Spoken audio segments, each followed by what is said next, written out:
ఇప్పుడున్న మోడీ ప్రభుత్వం ఏంటంటే పూర్తిగా ఎడ్యుకేషన్ సిస్టమ్కి ఆపోజిట్గా పనిచేస్తుంది. ఆయా जब से भी बीजेपी कौन सा काम करी అయితే డౌటే లేదు మోడీ గారు prime minister of course Modi sir. ఇవి ఎందుకంటే మోడీ కొన్ని పథకాలు మంచిని చేసిండు, అంతే. కాకపోతే ఈ మధ్య జీఎస్టీ అనేది కామన్ అనుకోండి. మోదీ అచ్చా బోల్తో భయ్యా మోదీ అచ్చా కామ్ కర్ రా, గరీబోకి అచ్చా దిగ్ రా. ఇప్పుడు ఈ జాతీయ పార్టీలని ఉండుట్లా మనకు వచ్చేవి రాకుండా టైంపాస్ చేసి సంవత్సరాలు గడిపి ఇక్కడ ఉన్నాం అక్కడనే ఉంటుంది. మాయావతి మేడం కావాలి, మాయావతి మేడం అయితే మంచిగా ఉంటుంది. కాంగ్రెస్ బి అయితే వచ్చారు. మోడీ గారు వచ్చి జిఎస్టీ పెట్టి మాకు జర చిన్న మధ్యతరగతి వాళ్ళకి ఇబ్బంది పెట్టి సెంట్రల్ మాత్రం నరేంద్ర మోడీ 100%. ఫెడరల్ ఫ్రంట్ గురించి కేసీఆర్ సార్ ఆ దేవుడు ఎంత ట్రై చేస్తున్నాడో. ఒక్కరికి లైఫ్ టైం ఇచ్చేది అలా వాళ్ళ సొంత జాగిరైతే కాదు కానీ ప్రైమ్ మినిస్టర్ అయితే మోడీ అయిదండి పక్కా. ఈసారి అయితే రాహుల్ గాంధీ గారు అయితే బాగుంటుందండి.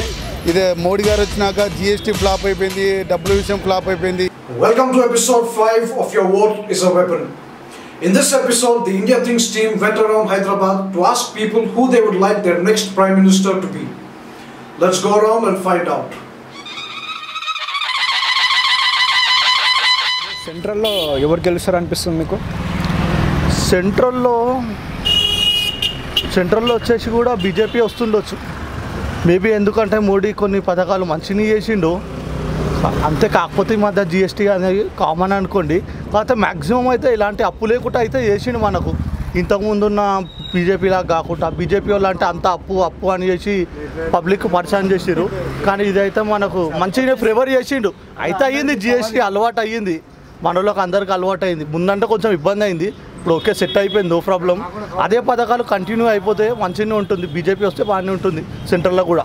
प्राइम मिनिस्टर अपना मोदी मोदी मोदी भाई फिर आए तो मोदी अच्छा. मोदी से अच्छा कहीं को वैसा मोदी अच्छा बोलते भैया मोदी अच्छा काम कर रहा, गरीबों के अच्छा देख रहा, सबको देख रहा, सबका बराबर का हिस्सा है, सबको अच्छे देख रहा बोल के मोदी से बोलते. మొత్తం ఆల్ ఓవర్ ఇండియాలో కూడా కాంగ్రెస్ తోటి కలిపి ఎవరు పోటీ చేస్తలేరు.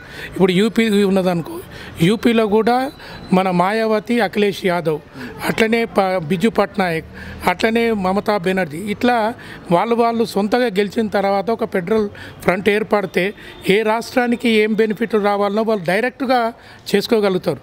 ఇప్పుడు ఈ జాతీయ పార్టీలని ఉండుట్లా మనకు వచ్చేవి రాకుండా టైంపాస్ చేసి సంవత్సరాలు గడిపి ఇక్కడ ఉన్నాం అక్కడనే ఉంటుంది. ప్రధానమంత్రి మన థర్డ్ ఫ్రంట్ లెక్క మాయావతి మేడం కావాలి, మాయావతి మేడం అయితే మంచిగా ఉంటుంది. ఎందుకంటే ఇంతకుముందు చేసారు కాబట్టి ఆమెకి ఇట్లా ఫస్ట్ సెకండ్ సార్కి ఇట్లా జర ముఖ్యమంత్రికి ఇట్లా చేసింది. థర్డ్ ఫ్రంట్గా ఎస్పీ బీఎస్పీ అన్నీ ఏకమైంది. ఉత్తరప్రదేశ్లో ఒక 80 సీట్లు బీఎస్పీ ఎస్పీ వాళ్ళే ఉన్నాయి కాబట్టి జర వాళ్ళకు సానుకూలంగా మంచిగా ఉంటుంది. ఎప్పుడు మోడీ రాహుల్ గాంధీ చేయలేదు, కానీ మోడీ చేసింది కదా. వాళ్ళకి ఇట్లా ఒక ఎస్సీ కేటగిరీ కాబట్టి, ఎస్సీలో ఉంది ఒక దళిత వ్యక్తిరాలు కాబట్టి ఆమెకి ఇస్తే బాగుంటుందని మేము. కాంగ్రెస్ भी అయితే వచ్చారు, కాంగ్రెస్ అయితే వచ్చారు. రాహుల్ గాంధీ అంటే ఈయన మన మోడీ గారు వచ్చి జిఎస్టీ పెట్టి మాకు జర చిన్న మధ్యతరగతి వాళ్ళకి ఇబ్బంది పెట్టి చాలా ఇబ్బంది అయిపోయింది. ప్రతి ఒక్క దానికి జిఎస్టీ అవుతుంది. భూముల రేట్లు పెరిగిపోయినాయి, జాగాలు కొనడానికి లేదు. పెద్ద వాళ్ళు కొనేస్తారు, మా చిన్న మధ్యతరగతి వాళ్ళు కొనడానికి ఆప్షన్ ఏం లేవు. రేట్లు అన్నీ పెరిగిపోయినాయి, భూమి ల్యాండ్స్ అన్నిటికీ జిఎస్టీ వేస్తారు. మధ్యతరగతి వాళ్ళు ఎట్లా బతకాలా? జిఎస్టీ తీసి మాకు చాలా ఇబ్బంది అయిపోయింది. అందువల్ల మేము రాహుల్ గాంధీ రావాలని నరేంద్ర మోడీ. మళ్ళీ ఇక్కడ మీరు కాంగ్రెస్కి ఇస్తాడా? కరెక్టే, కానీ అంటే ఏరియా వైజ్ చెప్తున్నా. ఏరియా మల్కాజ్గిరి అంటే అక్కడ రేవంత్ రెడ్డి ఓకే. సెంట్రల్లో మాత్రం నరేంద్ర మోడీ 100%. ఎందుకట్లా? అంటే అప్పుడు 50-60 ఏళ్ళు కాంగ్రెస్ పరిపాలించి మనకేం మంచిగా అయింది. అందుకోసం ఇప్పుడు బ్లాక్ మనీ అని అది అని రోడ్డు కొత్త డిమానిటైజేషన్ చేసింది కదా, దాని గురించి కానీ చాలా బెటర్ అయింది. అంటే ఇప్పుడు ఫెడరల్ ఫ్రంట్ గురించి కేసీఆర్ సార్ ఆ దేవుడు ఎంత ట్రై చేస్తున్నాడో అతనే రావాలని మేము అనుకుంటున్నాము. ఫెడరల్ ఫ్రంట్ సక్సెస్ అయిందంటే ఆయన్నే పిఎం అవుతాడు. ఇది ప్రాంతీయ పార్టీ సెంట్రల్ సక్సెస్ అయిందంటే అతనే 100% వస్తాడు. ప్రైమ్ మినిస్టర్ అంటే మేము ఖచ్చితంగా ఇప్పుడు రాహుల్ గాంధీ చెప్పలేము, మోడీ కూడా చెప్పలేమన్నా. మోడీ వల్ల కూడా సామాన్య ప్రజలు చాలా ఇబ్బందులు పడ్డాము. ఇప్పుడు మోడీ ఏం చేసినా కూడా సామాన్య ప్రజలు చాలా ఇబ్బంది అయింది. చూడాలి, ఫెడరల్ ఫ్రంట్కే మేము అనుకుంటున్నాం. నా అభిప్రాయం, నా ఒపీనియన్ అన్న. ఫెడరల్ ఫ్రంట్ ఎందుకు ఫెడరల్ ఫ్రంట్ అంటావా? ఇప్పుడు ఈయనకి ఇంకో 5 ఏళ్ళు ఇస్తే ఈయన ఇష్టారాజ్యం అవుతుంది, వీళ్ళు 60 ఏళ్ళు ఇస్తే వీళ్ళు అవుతుంది. ఇప్పుడు 5 ఏళ్ళు ఇచ్చే వరకు ఏమవుతుంది అంటే ప్రజలకు ఏం కావాలి అనేది ఆలోచన కొంచెం వస్తుంది. ఒక్కరికి లైఫ్ టైం ఇచ్చేనికి అలా వాళ్ళ సొంత జాగ్రత్త కాదు కానీ నా అభిప్రాయం అది. ప్రైమ్ మినిస్టర్ అయితే మోడీ అవుతాడు పక్కా. పక్కా అవుతాడు, ఎందుకంటే ఆయనే రావాలి. ఆయన వస్తేనే ఇప్పుడు వేరే ఫెడరల్ ఫ్రంట్ అని అంటున్నారు. ఫెడరల్ ఫ్రంట్ అనేది సుస్థిరమైన ప్రభుత్వం అయితే ఉండదు. ఫెడరల్ ఫ్రంట్ ఉందనుకుందాం, ఒకవేళ వచ్చిందనుకుంటే రేపు కాంగ్రెస్కు ప్లస్ అంటే కాంగ్రెస్ కానీ మోడీ కానీ పర్ఫెక్ట్గా ఫామ్ చేయలేరు.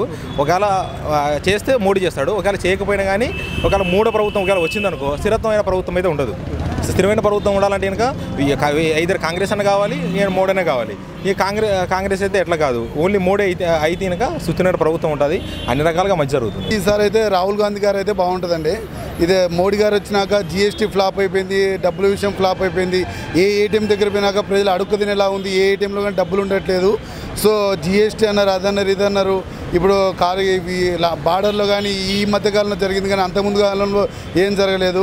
సో ఈ కాంగ్రెస్ పార్టీ వస్తేనే బాగుంటుందండి. అప్పుడు 5 లక్షలు అన్నాడు, దందన హోదా, అది అకౌంట్స్ అన్నాడు, ఏం రాలేదు ₹1 కానీ. ఏదో గాల్లో మాటలు చెప్పడం పోవడం తప్ప ఏం లేదు. కాంగ్రెస్ పార్టీ వచ్చి సబ్సిడెంట్గా ప్రజలకు కానీ చాలా బాగుంటుంది ఆంధ్రప్రదేశ్. అయితే డౌటే లేదు మోదీ గారు prime minister. Of course Modi sir, ఎందుకంటే ఆయన చేసిన సర్జికల్ స్ట్రైక్ కానీ ఎన్నో అభివృద్ధి కార్యక్రమాలు, మన జనరల్ యోజన ఫ్రీ అకౌంట్ తెరిపించారు. దానివల్ల ఆయన చాలా క్లిక్ అయ్యారు. ఇంకోటి ఏంటంటే ఆయన వచ్చినప్పటి నుంచి మన ఇండియాలో ఒక బాంబ్లెస్ కాలేదు, ఏం కాలేదు. ఆయన అక్కడి నుంచి కూడా మొత్తం ఇండియాని ఒక పొజిషన్లో తీసుకొచ్చిందంటే మోడీ సారే. ఏం बोले కాంగ్రెస్ అన్న, बीजेपी नहीं कांग्रेस। क्यों भाई कांग्रेस? तो बोले काम कुछ करती है, इन्हें आया जब से भी बीजेपी कौन सा काम करी, सब पब्लिक को मालूम है सबको। सबका साथ सबका विकास। केसीआर साहब यहाँ पे सीएम हैं, देखिए आप. ఇప్పుడున్న మోడీ ప్రభుత్వం ఏంటంటే పూర్తిగా ఎడ్యుకేషన్ సిస్టమ్కి ఆపోజిట్గా పనిచేస్తుంది. పూర్తిగా ఎడ్యుకేషన్ సిస్టమ్ అన్ని యూనివర్సిటీలో మోడీ వచ్చిన తర్వాత మొత్తం కూడా కొలాప్స్ అయింది. యూనివర్సిటీలలో ఎక్కడ కూడా ప్రాజెక్టులు కానీ, సెమినార్స్ కానీ, ఈవెన్ ఫెలోషిప్స్ కానీ ఏవీ లేవు. ప్రతి ఒక్కటి యూజీసీ నామ్స్ అన్నీ కూడా తీసేసి వేరే నామ్స్ పెట్టడం జరుగుతుంది. ఇంకోటి ఏంటంటే ఈ నోట్స్ల కరెక్షన్స్ వచ్చినాయి. దాని ద్వారా కూడా ఇప్పుడు జిఎస్టీ అని ఒకటి తీసుకొచ్చాడు. దానివల్ల అంత లాసే జరుగుతుంది. స్టేట్ జిఎస్టీ వేరు, సెంట్రల్ జిఎస్టీ వేరు. దానివల్ల ప్రజలకు నష్టం జరుగుతుంది. ఆన్లైన్ సిస్టమ్ అంటుండు. ఆన్లైన్ సిస్టమ్ వల్ల ఊళ్ళో ఉన్న ప్రజలకు ఆన్లైన్ సిస్టమ్ పైన అవగాహన లేదు. ఫోన్ ద్వారా, యాప్ ద్వారా చేయాలంటే ఏదో తెలియక పాస్వర్డ్లు ఇవి కొడితే మొత్తం కూడా బ్యాలెన్స్ జీరో అయ్యే అవకాశాలు ఉంటాయి. ఫస్ట్ అవేర్నెస్ ప్రోగ్రామ్ కల్పించకుండా డైరెక్ట్ టెక్నాలజీ తీసుకురావడం వల్ల ప్రజలకు నష్టం జరుగుతుంది. కాబట్టి రాహుల్ గాంధీ ఎందుకంటే ఒక కాంగ్రెస్ ప్రభుత్వం సముద్రం లాంటిది, గత కొన్ని ఏళ్ళగా పనిచేస్తూ ఉన్నది. ఎందుకంటే రాహుల్ గాంధీ ఉన్నప్పుడు ఎడ్యుకేషన్ సిస్టమ్ అనేది ఇంపార్టెంట్, విద్య, వైద్యం ఈ పర్పస్లో కొద్దిగా స్కీమ్స్ అనేది మార్పు కొరకు పనిచేస్తే రాహుల్ గాంధీ యూత్గా బాగుంటుందని మా opinion. With this, we come to the end of the episode. Remember, your vote is powerful. Your vote is a weapon. This is Nishan Samrit Chilkuri for India Thinks, signing off.